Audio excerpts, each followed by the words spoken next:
প্রায় 2 বছর পর আসলাম দাদুর বাড়ি। আর দাদুর বাড়িতে কোথায় ঘুরলাম, কোথায় মজা করলাম, কোথায় কোথায় গেলাম সবই আপনাদেরকে দেখাবো। তো আমার সাথেই থাকবেন। আরও দেখাবো আমার আব্বুর শখের আম বাগান, সাথে এখানের বড় কলেজ, সাথে কি কি খেলাম, কোথায় ঘুরলাম, কত মজা করলাম। আর শেষে কিন্তু আমরা মাটির কিছু জিনিসও কিনেছি। তো শেষ পর্যন্ত ভিডিওটা না দেখলে কিন্তু সব কিছুই মিস করবেন। তো চলুন শুরু করা যাক। আমরা প্রথমে একটা ইজি বাইক নিলাম, তার ভিতরে আমরা যতজন মানুষ ছিলাম সবই ঢুকে পড়লাম। একেবারে ভরপুর একটা আনন্দ করতে করতে আমরা যাচ্ছি। আর আমার পাশে ছিল আমার আব্বু, আমার বোন, তারপর আমার আম্মু, আমার মামি, আমার ছোট বোন, আর সামনে ছিল আমার বাবু আর তার বাবা। তো এখন আমরা চলে যাচ্ছি দাদুর বাড়ি। আর এই রাস্তা দিয়ে যখন আমরা আসি তখন মনে হয় যে একটা দাদুর বাড়ি চলে আসছে। মানে এই রাস্তা আসলেই আমার মনে হয় যে একটা দাদুর বাড়ি ফিল চলে আসে।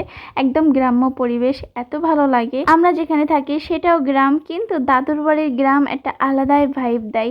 আর এই পুকুরটাতে আমরা ছোটবেলায় গোসল করতাম, এটা আমরা মামিকে দেখাচ্ছিলাম। আর আমরা কিন্তু অলরেডি দাদুর বাড়ির পথে চলে এসেছি।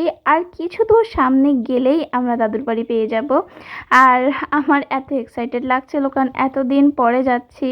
আর আমার দাদুর বাড়ি আসলে খুব ভালো লাগে, খুব কমই যাওয়া হয়। আমার দাদুর বাড়ি বেশ কিছুটা দূর, আর সচরাচর খুব একটা যাওয়া হয়ে ওঠে না, কারণ পড়াশোনার চাপ, তাছাড়া ব্যস্ততার কিছু কারণ আছে। আমার আব্বু জব করে, নানান কাজে বিজি থাকে, এজন্য খুব একটা যাওয়া হয় না। আর যখন যাই তখন তো ফ্যামিলি সবাই মিলে চলে যায়, অনেক আনন্দ হয়। আর এবার আসা সম্ভব হয়েছে শুধুমাত্র আমার বাবুর বাবার জন্য, তার কারণ সে এবার আসতে চেয়েছিল আমার দাদুর বাড়ি। আর সে আগেও 2বার এসেছে, কিন্তু সেরকম টাইম স্পেন্ড করতে পারিনি আমরা। আর এবার চলে আসলাম একদম ঈদের পরপরই। খুবই ভালো লাগছিল সবাই মিলে এসে। আর এবার কিন্তু আমরা দাদুর বাড়ি চলে যাচ্ছি। আর এতদিন পর এসে সবকিছু কেমন জানি চেঞ্জ লাগছে, এরকম অনেক কিছুই পরিবর্তন করছে।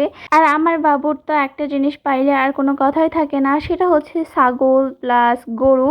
আর এখানেও এসে ও ছাগল পেয়ে গেল, তার সাথে খেলাধুলা করছে।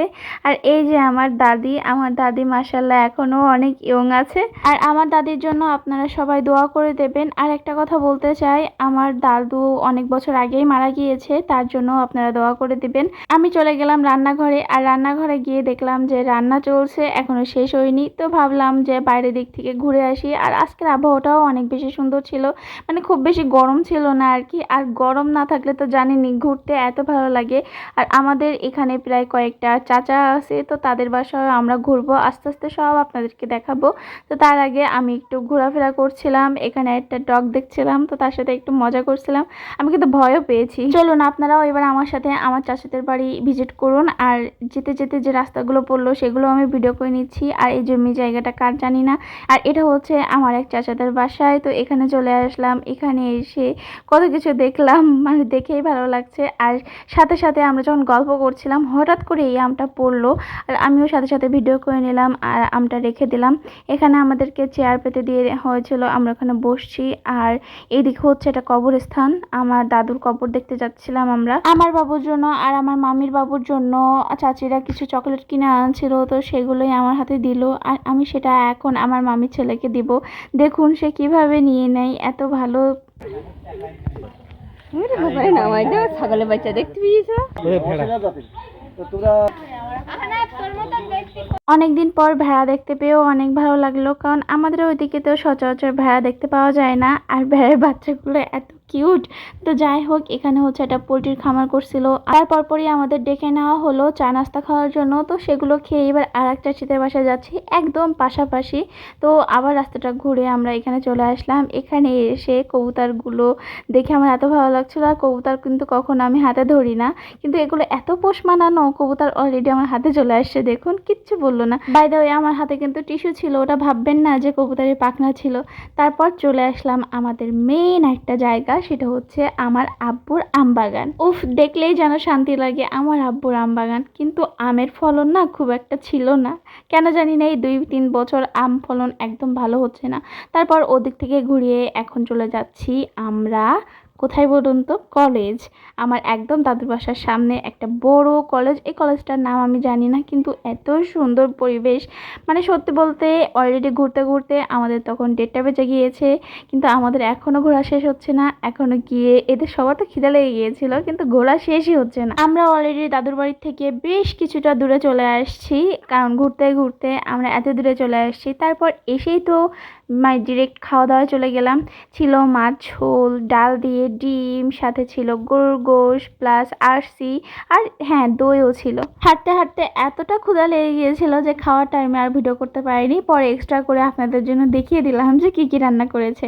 তো রান্নাগুলো এত এত মজা হয়েছিল, আর এই মেহেন্দি ডিজাইনটা কিন্তু আমি দিয়ে দিয়েছিলাম। বলুন তো এখানে কেন আমি মার খেলাম, কি এমন বলেছি যে মার দিল? আর তারপর সব শেষে আমরা একটু রেস্ট নিলাম। রেস্ট নেওয়ার পরে এখন যাওয়ার সময় একদমই যেতে ইচ্ছা হচ্ছিল না, কিন্তু অলরেডি অনেকটা সময় চলে গিয়েছে আমরা এখানে আছি, কারণ বেশ কিছুটা সময় আমরা গল্প করেছি, ঘুমিয়েছি, রেস্ট নিয়েছি, আর অনেক মজা করেছি আর কি। আর কবে আসা হবে জানি না, কিন্তু সময় পেলেই হয়তো আবারও চলে আসবো দাদুর বাড়ির টানে। খারাপ তো লাগছিল, কিন্তু বাসায় তো যেতেই হবে। তারপর আমরা একটা গাড়ি দেখে উঠে গেলাম আর একদম সোজা নামলাম হাঁড়ি পাতিলের দোকানে।